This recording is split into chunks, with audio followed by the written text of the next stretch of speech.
Если бы вы только знали, как мы всю весну скучали по путешествиям.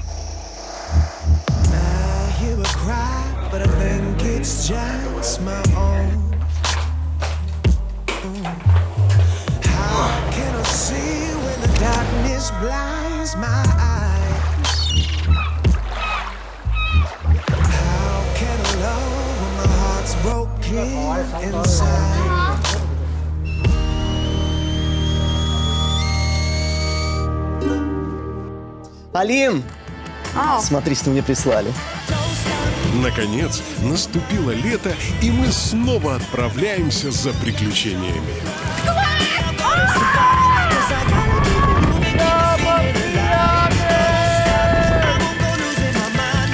Мы будем путешествовать из дома. Класс! А нашими ведущими станут друзья Орла и Решки со всего мира. Всем привет из солнечного Баса. Из Сиэтла. Живу в Китае. Я нахожусь в Гонконге. Я Бедуин с Петра. Привет из Таиланда. Из Австралии. Я живу на солнечном острове Кипр. Мы хотим показать вам самые лучшие места острова Тенерифе. Я же хочу вам показать другую, неизвестную Грузию. Леша, привет! Привет! Привет! Теперь мы будем всегда на связи.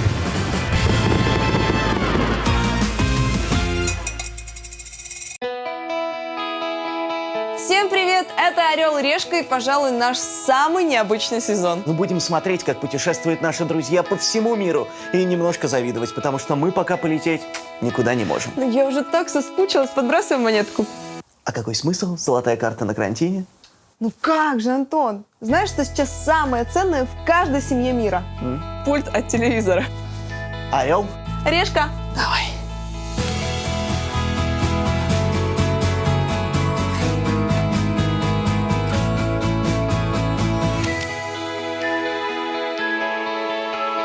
Не зря его взяла. Решка, это разгромная победа. Забирай пульт, он, кстати, без батареек. О, ты встал, так раз включи телевизор. Сегодня вместе с друзьями Орла и Решки мы побываем сразу в 3 удивительных местах мира. Отправимся в Иорданию и увидим, как выглядит кусочек Марса на Земле. Я марсиане! И как поживает чудо света город Петра без людей. Это впервые за последние, наверное, 2500 лет. Мы будем спасать от голода слонов в Таиланде. Какие у него дикие цепи. Ну, а потом побываем в Китае, потому что очень соскучились по Великой Китайской стене и еде, от которой и тут мурашки по коже. Французская крепость. Говорят, там внутри очень много змеей. Это самочка, и она в положении.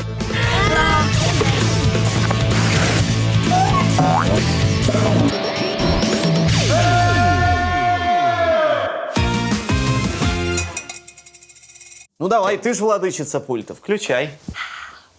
Привет, друзья. Меня зовут Таир. Знакомьтесь, наш друг Таир Аль-Флахат. Работает гидом и показывает туристам самые красивые места Иордании. Я сам иорданец. Живу в городе Петра. Петра – чудо света. Петра – это древний город на юге Иордании. Город красный, как роза, и вечный, как время. Подлинная Атлантида пустыни.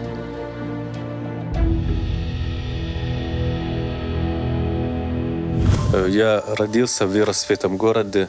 Я прекрасно знаю каждый камень, каждый уголок в этом городе. У нас сегодня эксклюзив. Этот репортаж сделан или снимаю специально для «Орел и Решка», чтобы вам показать, как чудо света стоит в горах без людей. Пошлите со мной, я покажу, как все происходит.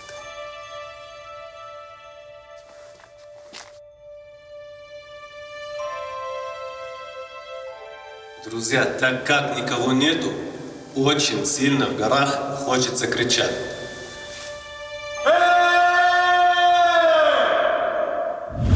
Полчаса, кроме высоченных стен, ничего не видно. Но вдруг скалы расступаются, как огромные кулисы. И перед тобой появляется... 8-е чудо света. Аль-Хазна.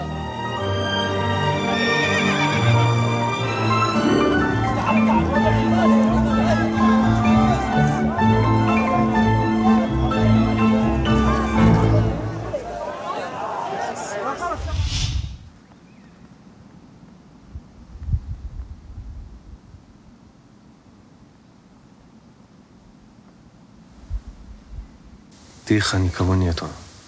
Никогда так не было. Чтобы город Петров без людей.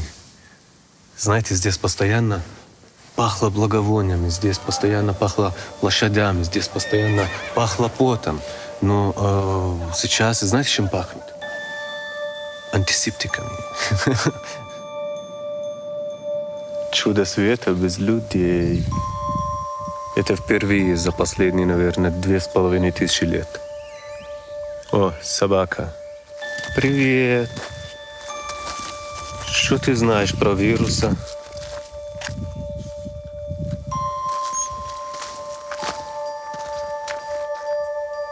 Нету людей, друзья, нету никого. Магазины, все эти лавки, все закрыто. Красотища, да? Очень красиво. Я сегодня покажу одну из самых прекрасных и привлекательных мест в Иордании. Пустыню Вади-Рам. Вади-Рамочка, я там был. Я там ночевал в пещере бедуинов в Вади-Раме.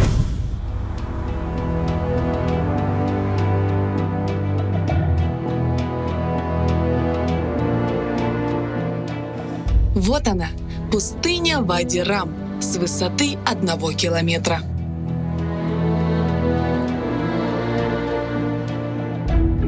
Местные называют ее лунной долиной. Ну какая же это луна? Это же Марс! Многие места на Земле похожи на эту красную планету. Но именно Вади-Рам стала любимицей голливудских режиссеров.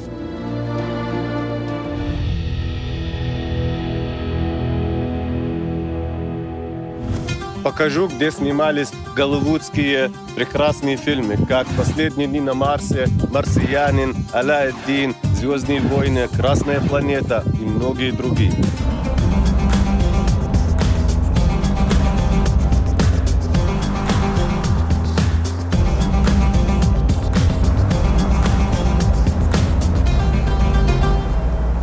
В этом месте в 1962 году снимали кино «Лоренс Аравийский». Вот «Лоренс Аравийский» — это, можно сказать, даже самое старое известное кино, которое здесь в Вади-Рам мы снимали. It is my pleasure that you dine with me in Wadi-Ram.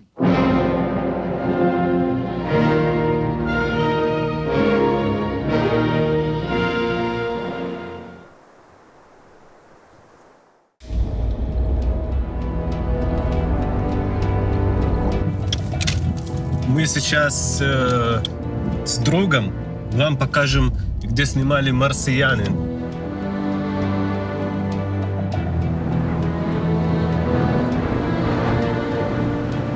Да, друзья, это Марс!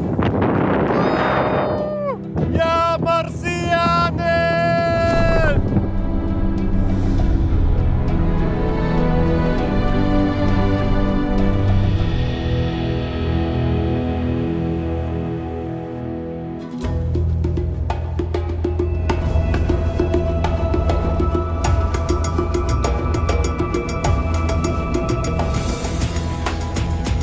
Как Ивлеева говорит, о-ла-ла!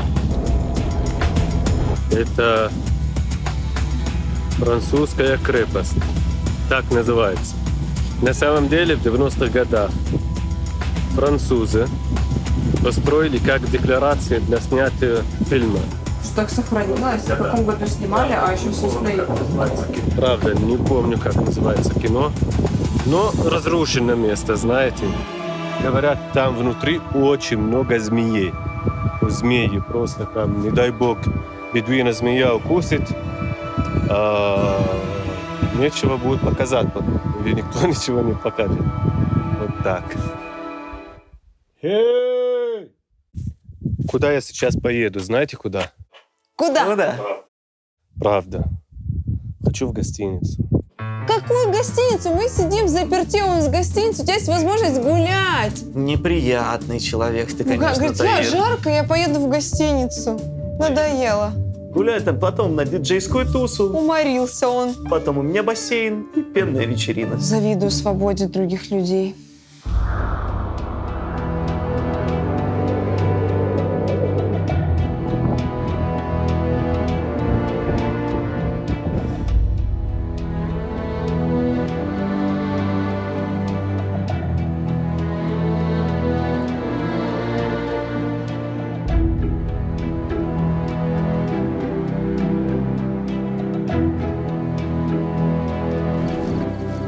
Бум-бум-бум-бум-бум-бум. Вот, друзья, все, я номер получил. Прекрасное место, прекрасная гостиница, и каждая деталь имеет свою историю. Вот я к себе, пошлите со мной.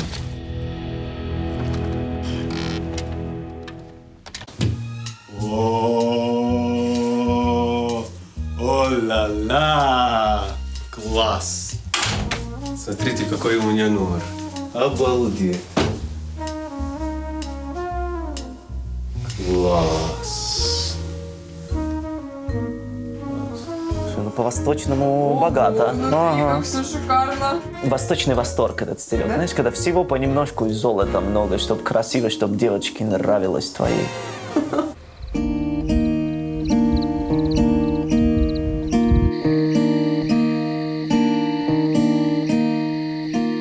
Я, правда, спать собрался, но мне здесь говорят, что у них есть Stargazing.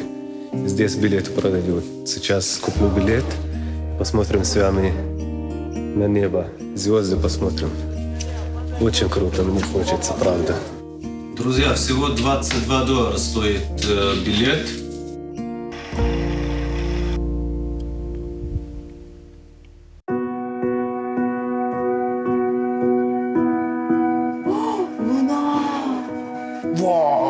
Ого!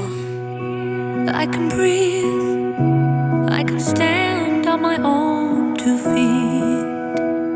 Here, I can see everything that I'm trying to be.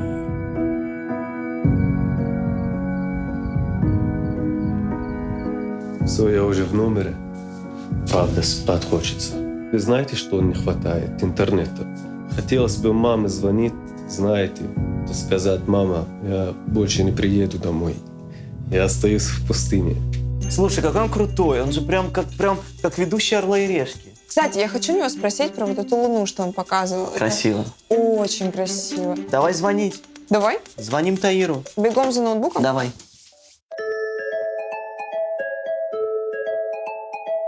Привет! Привет, Таир! Салам алейкум! Рахат лукум нашего сердца, щербет нашей души. Здравствуй. Салам алейкум, дорогой. Слушай, ну расскажи, нас всех волнует вопрос, когда можно к вам махнуть в Иорданию? Как откроют? Спасибо. Да. Ну, думаю, это очень скоро. Говорят, после праздника уже некоторые рейсы будут работать. Страна чистая, везде все открыли. Некоторые гостиницы вот открылись, в пустыне даже. Пустыни открылись? Пустыню открыли. Да. Заходи. А что насчет внутреннего туризма? Работает над этим. Сейчас могут продавать туры, уже предлагают туры. По-моему, да, всего $50 билеты, стоит путевка. Это в Петру с ночевкой в гостинице в Адирам. За копейки. Это дешевле гораздо. Я в тот раз не попал в Петру именно из-за того, что очень дорого, а тут это же прям... Дешевле. Правительство поддерживает. То есть все будет дешевле. Вот, да, поехать в Иорданию теперь будет недорого. Конечно. Как у тебя удалось снять такую огромную луну? Это же не на телефон. Это как ты смог увидеть ее такой большой? Это телескопы. Там есть Stargazing. Билет купил и посмотрел. Вообще класс. Сейчас все закрыто, и, конечно же, хочется куда-то поехать. Куда бы ты хотел поехать? К вам. Да ладно. Конечно. Покажу, как надо куда. Приезжай, пожалуйста, мы тебя напоим, накормим. Сало в дорогу дадим. Нет, не надо, спасибо. Без сала давай, обойдемся. Можно и без него? Вот, да, обойдем. Нельзя мне. Скажи какие-то крутые места, где нас еще не было, где мы еще не снимали, что стоит увидеть в Иордании. Надо как минимум 2 месяца. На 2 месяца приехать. Окей. Есть Мертвое море, Вадь-эль-Муджиб, Гора Неба, Мадаба, город Мозаика, Джараш, всякие крепости. Иордания маленькая страна, но чтобы все увидеть, как минимум 1,5-2 месяца. Это правда. Мы так скучаем по путешествиям, да. Мы с таким удовольствием с тобой прогулялись. Я очень счастлив и рад. Меня, как всегда говорю, меня Бог любит. Вот доказательство.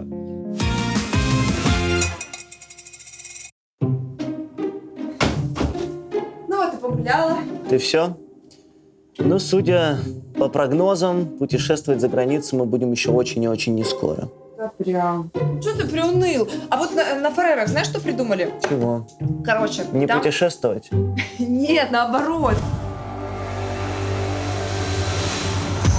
Фарерские острова – это удивительно красивый архипелаг в Атлантическом океане. Острова, укрытые сочной зеленью, окутанные туманом и свинцовыми облаками, а на тысячи километров вокруг – бескрайний океан.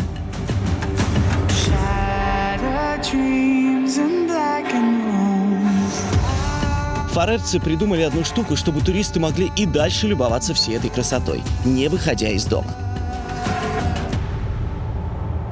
Они сделали путешествие онлайн, гид с камерой. Причем камера расположена так, что с этой стороны, как бы, там, за ноутбуком или каким-то гаджетом, ты можешь управлять гидом, поворачивать его в разные стороны и даже просить там взять какой-то предмет. И ты как будто бы находишься там, на Фарерах. Можно бы посмотреть? Давай. Что надо писать? Фареры управлять людьми?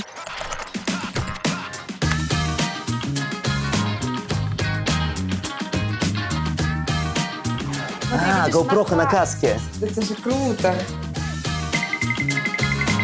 Посмотри, у тебя есть джойстик, которым ты управляешь влево. Даже можно сделать так, чтобы гид подпрыгнул.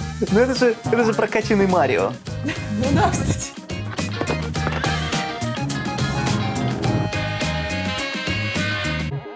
Все просто. Ты регистрируешься в очереди, там есть виртуальная очередь. Так. И тебе дают 1 минуту на управление гидом. Так давай регистрироваться и управлять людьми.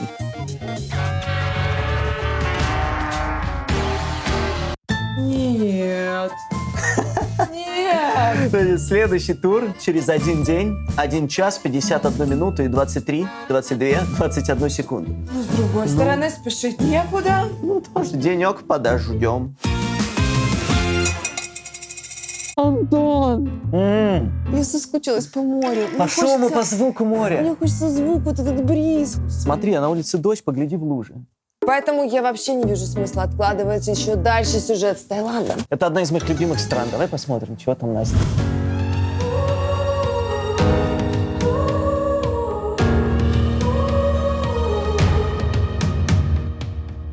Таиланд – магнит для туристов со всего мира, у которого самый сильный полюс – это, конечно же, остров Пхукет. Оно и неудивительно. Здесь всегда тепло. Здесь самые потрясающие пляжи, самые экзотичные животные и самая вкусная еда.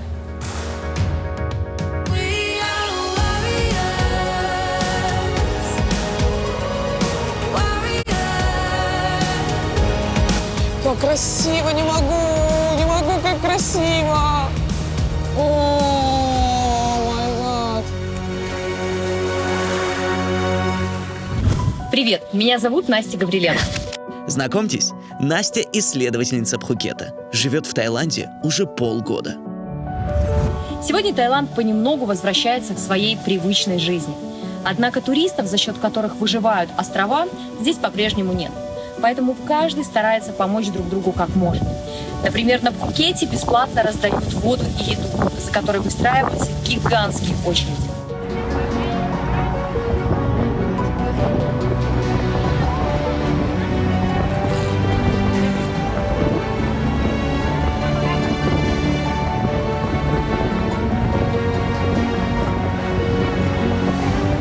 Это очередь за получением государственной помощи. Ого. Представляешь, они и так-то очень небогатая страна, а тут 1000 человек. Но в помощи нуждаются не только люди. Сильно пострадали и животные. Сегодня мы решили поехать на ферму и покормить слонов.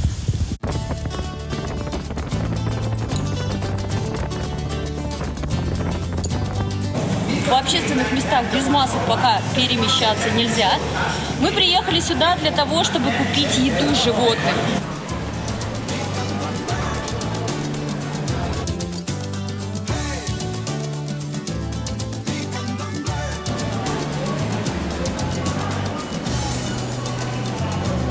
В итоге мы набрали 2 полных телеги арбузов, ананасов. А сейчас это все будем взвешивать. Ну и, собственно говоря, поедем делать добрые дела.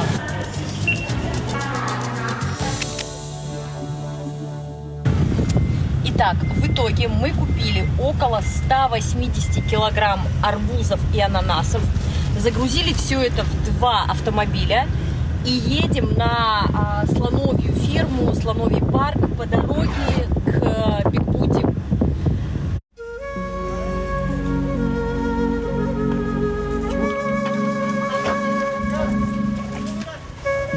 Вон слоны, слоны, слоны. У меня уже начинает этот прилив. Мы не посещаем цирки, не ходим в зоопарки и не катаемся на слонах. Но сейчас мы вынуждены идти на контакт и поддерживать владельцев вот таких вот парков, ферм, только для того, чтобы каким-то образом помочь им сохранить животных. Нельзя кататься на слонах. У них очень слабые, на самом деле, спины, суставы. Категорически нельзя вот это поддерживать туризм, который рекомендует туры на слонах, кататься по джунглям на слоне. Они очень от этого страдают. Смотри, какие у него дикие цепи. И слезы в глазах.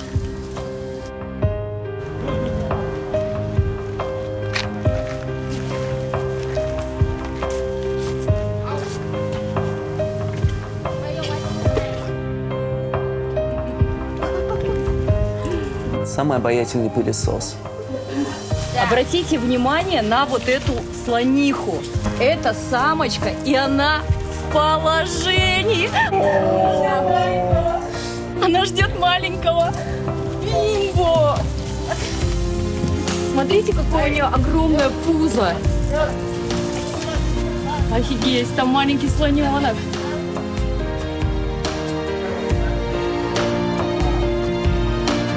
Смотри, он просит арбуз, дай ему арбуз. Он чуть меня не сожрал. Оп, и нет арбуза. Мин. Спасибо тебе огромное за то, что ты нас сюда сегодня привез. Почему ты этим занимаешься? В Таиланде, как и везде, гуляет коронавирус. Поэтому здесь нет туристов. А нет туристов, нет денег. Нет денег, нет еды. Ни у людей, ни у животных. Поэтому я решил собирать деньги на кормежку животных в таких фермах и зоопарках. Мне не нравится, как и в каких целях здесь содержат животных. Слоники с самого детства проходят некий обряд. Обряд этот называется хаджана. Слоника еще в детстве растягивают за ножки впереди и сзади веревками или цепями. И таким способом он понимает, что человек над ним доминирует. Длится он примерно неделю. Животному ограничивают движение, его не кормят и не поят. Самое ужасное, что многие слоны умирают еще во время обряда из-за множества полученных травм. Но у меня есть надежда на то, что я смогу договориться, чтобы животных отпустили на свободу.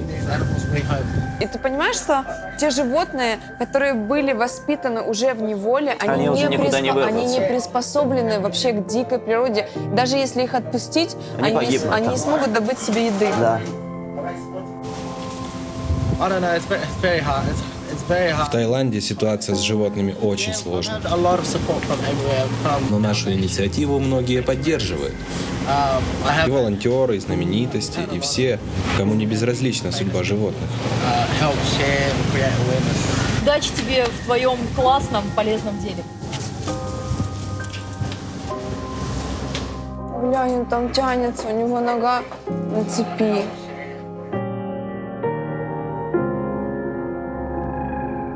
Малыш, совсем смотри, не могу. Я надеюсь, я молюсь, чтобы с этим всем карантином, с этой ситуацией мировой позакрывали зоопарки, животных выпустили на волю, и наконец-то вообще в другое русло перешло. Вот само восприятие, понимание мира животных, природы, уважение ко всему этому. Я так хочу, чтобы все поменялось. Все в Таиланде вращалось, крутилось и вертелось вокруг туристического бизнеса и вокруг туристов. Давай вот Насте позвоним, спросим, чем вообще сейчас дышит, как живет, давай, чем зарабатывает это Таиланд. очень интересно. Настя, привет! Привет! Привет! Мы посмотрели твои сюжеты, Алина рыдала, что, в принципе, для нее ничего не значит. Но и я тут рыдал. Мы смотрели на животных, на слонов. Это было так трогательно и в то же время так грустно. И эти очереди огромные из местных. Давай все по порядку. Давайте. Таиланд – одна из самых туристических стран. Бизнес – это туристы. Это постоянная сезонность и работа от людей, которые прилетают отдыхать. За счет чего сейчас люди зарабатывают или никто не зарабатывает? Вы знаете, это удивительная история, потому что мы всегда мечтали о том, чтобы остров максимально разгрузился от туристов. Серьезно? Доигрались. Да, мы так по-снобистски говорили: ой, когда разъедутся эти пакетники, и мы наконец задышим. Но вот сейчас мы просто мечтаем, когда возобновят перелеты, когда снова начнется сезон и вернутся все туристы на остров. Мы безумно скучаем, просто не знаем, чем себя занять, и бизнес наш, конечно, стоит сейчас. И наш, и местного населения тем более. Организованы достаточно частые пункты бесплатного питания. И раздают горячие обеды, раздают такие пайки на неделю с пропитанием, там рис, лапша, консервы, овощи, фрукты. Скажи, пожалуйста, меня очень беспокоит тема с животными. Мин продолжает кормить слонов. Как они там? Как вообще слонов отпускают на волю или нет? Как обстоят дела с этим? Да, на самом деле со слонами это просто жуткая, грустная история, потому что я думаю, что все знают, ни для кого не секрет, слоны едят очень много, и прокормить их в тех условиях, в которых мы сейчас находимся, когда тут местному населению не хватает еды, их достаточно сложно. Я знаю, что есть истории про то, когда слонов действительно отпускали, но тоже не знаю, насколько это правильный такой подход, потому что все-таки эти слоны выросли в изоляции, они не приучены к жизни в джунглях, да, и я, честно говоря, не знаю, что для них спасение. Настя, а можно я вопрос? Очень он меня волнует. Какой? Серьезный вопрос, потому что, все-таки Пхукет — это мекка не только туристов, но и мекка влюбчивых девчонок.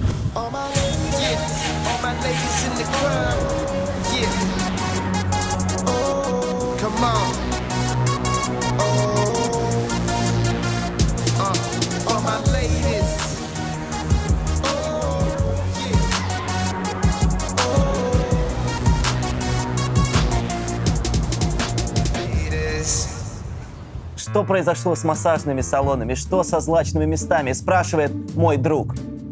Не буду называть его имени. Все закрыто на клюшку. Все массажные салоны, все злачные места, все закрыто. И более того, говорят, что тогда, когда они откроются, будут введены новые стандарты. Только в масках. Ну, во-первых, только в масках, а во-вторых, с дистанцией в 1,5 метра. И вы представляете... Это будет очень непросто. Да дай же человеку сказать. Как вот эти микросалончики тайские, где просто друг на друге вот так вот сидели, я не представляю, как они будут реализовывать эти задумки властей с 1,5-метровыми расстояниями друг от друга. То есть массажные столы или кресла должны стоять друг от друга в 1,5-2 метра в расстоянии? Да. Ой-ой-ой, вы друг другу делаете массажи там? Пытаемся, да. Спасибо тебе огромное. Здоровья вам. Пока. Так. Вот давай в Китай. Привет! Меня зовут Лера Литовка, и я уже 7 лет живу в Китае. Знакомьтесь, это наша подружка Лера из Пекина. Она работает специалистом по маркетингу и любит путешествовать по всему Китаю. И сегодня я вам покажу невероятное место. Это дикий, непопулярный участок китайской стены. Ну, стеновед, Алина, твоя тема. Я разбираюсь. Я отправляюсь на участок Великой Китайской стены, который называется Чжуантаокоу, и находится он в 80 километрах от Пекина.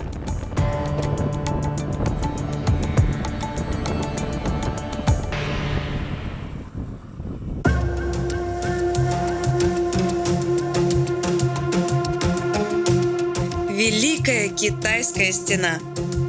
Самое грандиозное сооружение древнего мира. Растянувшись на тысячи километров, стена как огромная нить сшивает воедино весь Китай.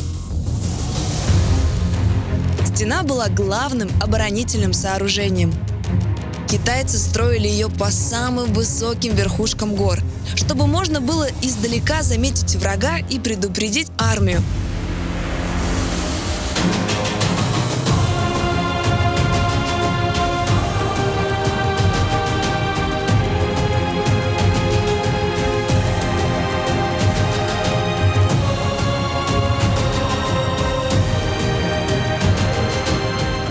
В общем, если объяснить простыми словами, построить стену вокруг Китая – это как установить в дом охранную сигнализацию.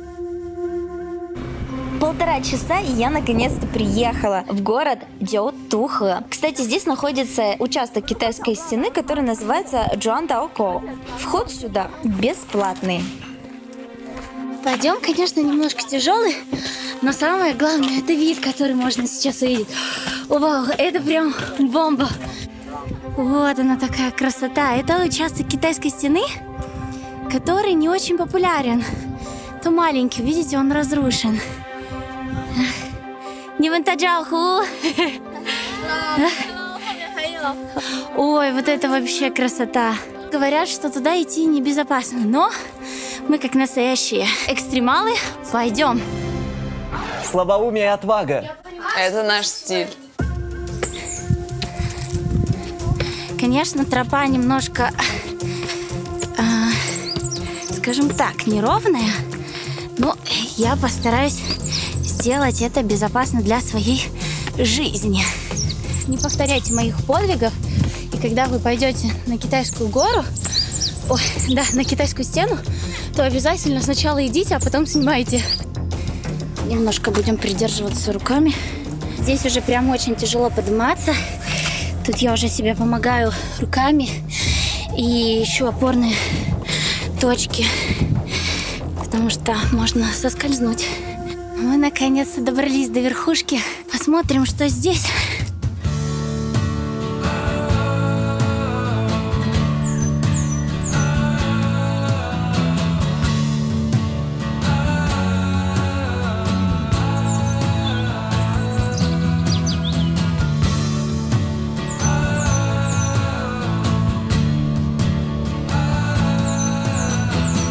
Честно, немножко запыхалась. Блин, как красиво. Просто слов нет. Я вспоминаю, как мы летали на вертолете над отрезком китайской стены. Как это было красиво, слушай. Мы видели вот всю панораму. Прямо четко виделось? Да, да. И даже людей разглядел с вертолета. Но не то такими муравьишками.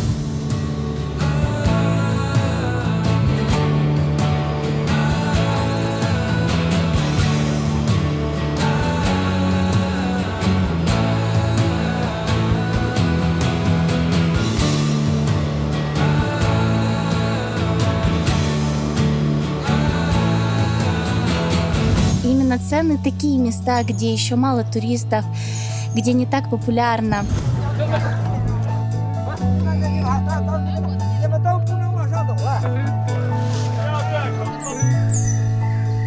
Сейчас здесь практически нету людей.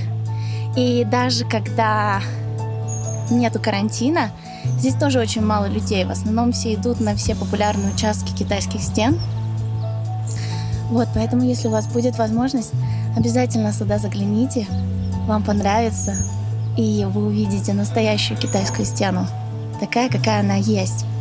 Разваленная, где-то узкая, где-то большая, где-то поросшая травой, но она просто прекрасна. Это то, что надо обязательно увидеть в Китае.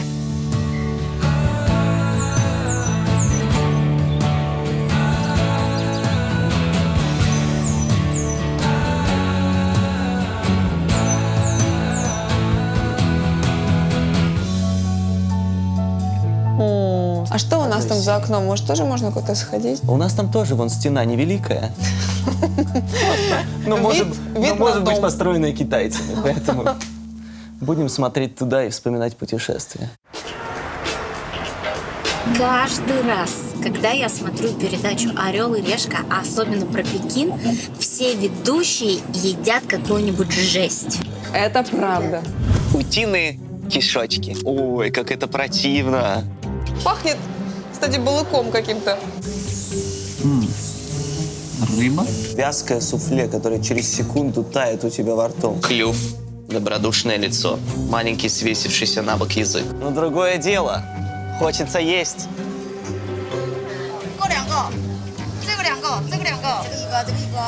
Конфеты из коровы. Кроличьи мозги. Утиные язычки. Свиная кровь. Куриные попки. Суп с саламандрой. Свиные кишки. Бывший варан. Муравьи. Червячок. Мне выжгло глаза. Ребята, в Китае культ еды. У них просто потрясающе вкусная еда. Ты это продюсерам нашим скажи. Сегодня, так как я сладкоежка, я попробую печень свиньи. Я покажу вам очень классное место, где супер вкусные десерты.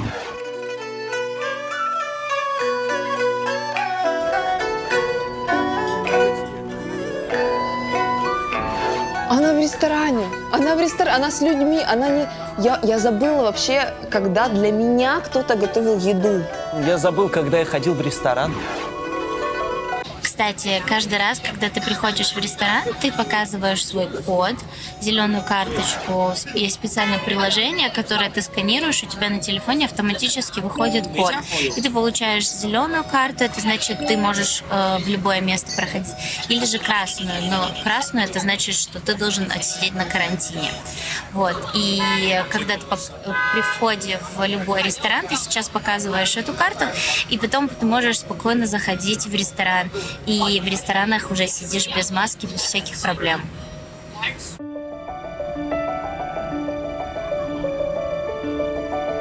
А вот и сам десерт. Это крем-мусс в виде розы. А, смотри, красиво. Красиво. А это жидкий азот.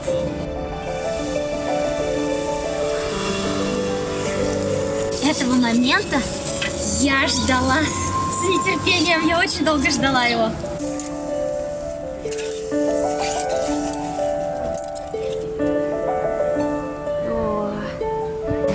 На 我现在要喷吗？对。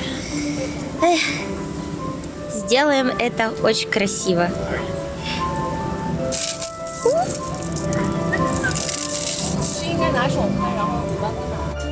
Ты сам ее ломаешь, прикольно.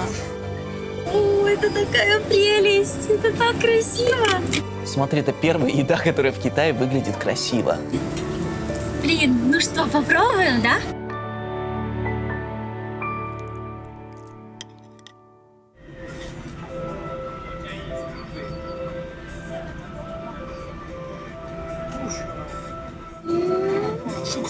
Это офигенно! Очень воздушный крем. Внутри малиновые безешечка. Сверху все полито сиропом сладким из розы. И еще сверху присыпано лепестками роз. Конечно, это же не мозги кролика, как я ела.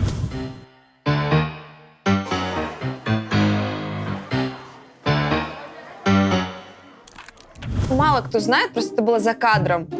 Паша, оператор, снимал меня, и он попросил остановить съемку, потому что ему хотелось вырвать. Его тошнило, он даже не попробовал, а я смогла это проживать. И мне пришлось это сделать несколько раз, потому что я неправильно изначально вскрыла голову кролика, как оказалось. И добрые люди в кафе подсказали мне девушка. Ну что ж ты так трепанацию проводит, дуреха. Тот, кто это придумал, это просто повар уровень боженька. А ты поищи мозг свиньи в хот-поте. Где мозг? Ну где? Вот, да?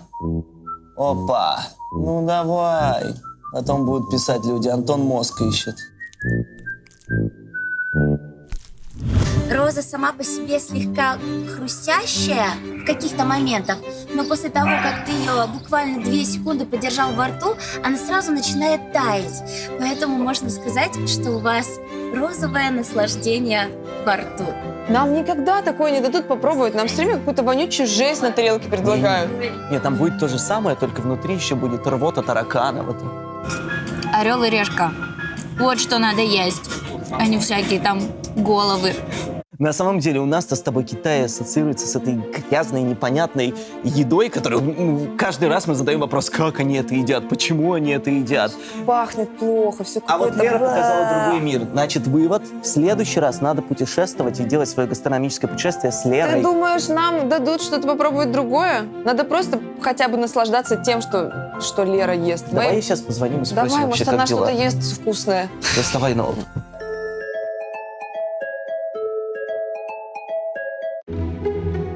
Лера, привет! Лера, привет! Ой, привет! Как у вас дела? Ну как дела? Ну вот видишь, путешествуем вот таким способом. Весь мир в наших руках, Лер. Весь мир.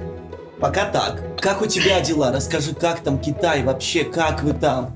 Ну, у меня все замечательно. Мы уже практически выходим из карантина. Завидуйте. Все опять все еще носят маски. Плюс вышел же сейчас электронный юань. Это официальная электронная валюта. Она заменяет полностью бумажные деньги. Чтобы не было вот этого контакта и не передавали через бумажные. Китай цифровое государство, они уже там, они уже в электронных юанях. Обалдеть! А сейчас уже есть какое-то самое популярное место, куда туристы хотят направиться этим летом?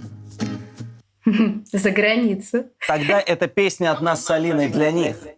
О нет, я думала, до этого не дойдет. Пожалуйста, откройте границы, откройте квартиру эту, я прошу Это Алина вас. переводит. Я уже... Летать с ним — это одно дело, а жить в одной квартире совсем другое, Лера. Помогите! Для тебя Китай. Ну хватит! Все. Прости. Слушай, главный наш вопрос. Есть ли надежда на то, что Китай откроет для туристов из других стран? Когда мы все туда ломанемся? Я думаю, что надо рассчитывать только на следующий год или конец года этого. Давай перепишем твой ответ, пожалуйста. Да, хорошо. Я думаю, что в 2021 году. Спасибо тебе большое. До связи, Лера! Лера, Мы пока, тебя здоровья обнимаем. вам, не болейте. Пока. Пока-пока! Непростое. Пока. О нет, только не песни, пожалуйста, нет! Слушай, а мне понравилось. Не знаю, это бешеная смена часовых поясов. То Иордания, потом Таиланд, затем Китай. Надо отдохнуть. Ты зануда. Сколько тебе нужно на отдых? Недели хватит? Ну, хорошо. Отлично. Ребят, встречаемся через неделю. Давай всю Санту-Барбару в замедленном пересмотре. Мы же в прошлый раз смотрели так.